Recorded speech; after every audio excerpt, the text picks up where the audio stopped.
You know that feeling, right?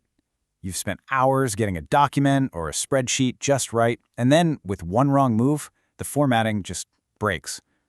Well, today, we're diving into a completely different way of thinking about Office software. It's a fundamental shift away from those brittle tools we all use and toward treating our documents just like we treat our code. So here's the game plan. First, we're going to talk about the problems with the tools we're all stuck with today. Then, we'll explore this awesome Docs as Code idea. After that, we'll peek under the hood to see how it actually works, check out how AI becomes a real collaborator, and finally, we'll talk about why this whole approach is a true game changer. All right, first up, let's get into the frustration that I'm sure we all feel with the software we have to use every single day. I mean, it's a fair question, isn't it? We've had decades of software development, so why does a simple copy and paste still have the power to ruin your entire document's formatting? Why is trying to merge changes in a shared presentation a complete nightmare?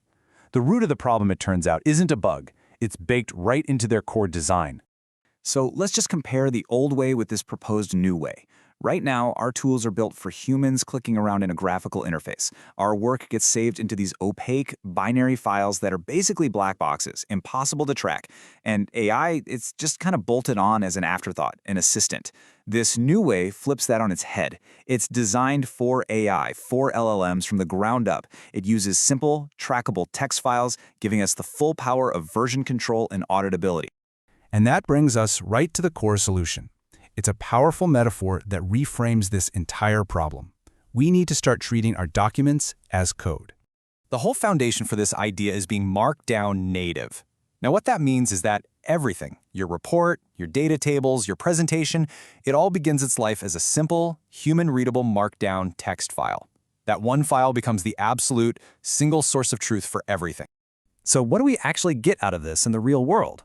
Well, a lot.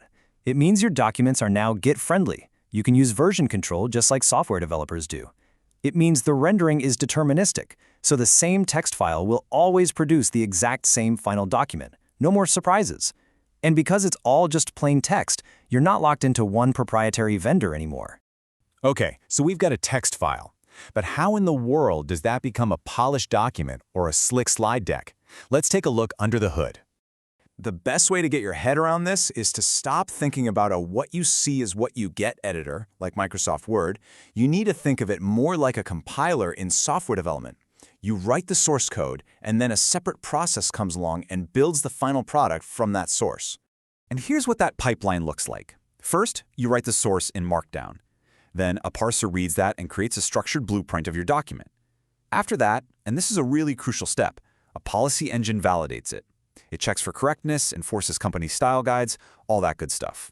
And only after it passes all those checks do the renderers build the final document, spreadsheet, or slide deck. The whole process is structured, it's validated, and it is completely reproducible. Now, this is where things start to feel like they're from the future. Because this entire system isn't just compatible with AI, it's designed to put AI in the driver's seat. You know, think about how AI works in our tools today. It's often like this clumsy assistant, right? It suggests some text, but the integration is so fragile that accepting it can break everything. In this new model, AI becomes a true contributor. It doesn't just mess with raw text, it actually emits structured, validated commands. And that opens the door to really complex automation, even having multiple AIs working together. The secret sauce here is something called operation-based editing. So instead of telling an AI to, say, make the second paragraph bold, which is super ambiguous, the LLM generates a precise structured command, like modify section 2, set style to bold. That command can be checked and applied safely, with basically zero chance of corrupting your document. And this really sums it up perfectly. We're reframing large language models from being simple assistants into being controlled contributors. They're not just helping from the sidelines anymore. They become first-class authors operating inside a system with rules that make sure their contributions are always safe and predictable. And the results are pretty amazing. You pretty much eliminate formatting corruption. You dramatically reduce those painful merge conflicts because you're merging structured operations, not messy text edits. You get deterministic outcomes every single time. And you unlock the potential for multiple, specialized AIs to collaborate on one document safely. Okay, so let's zoom out for this last part and look at the really big picture. What is the long-term impact of an approach like this? One of the most powerful concepts here is the unified document.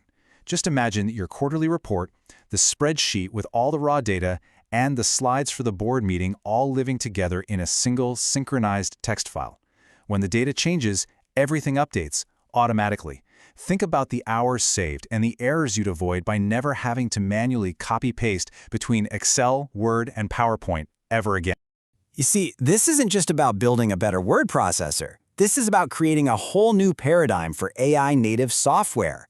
It's about making our documents truly reliable and auditable, moving to open standards, and really laying the foundation for the next generation of knowledge systems that are driven by AI.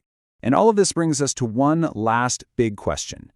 Is it finally time that we start treating our most important knowledge, our reports, our data, our strategies, with the same rigor and discipline that we apply to software code? It's a really powerful thought, and it just might be the future of work.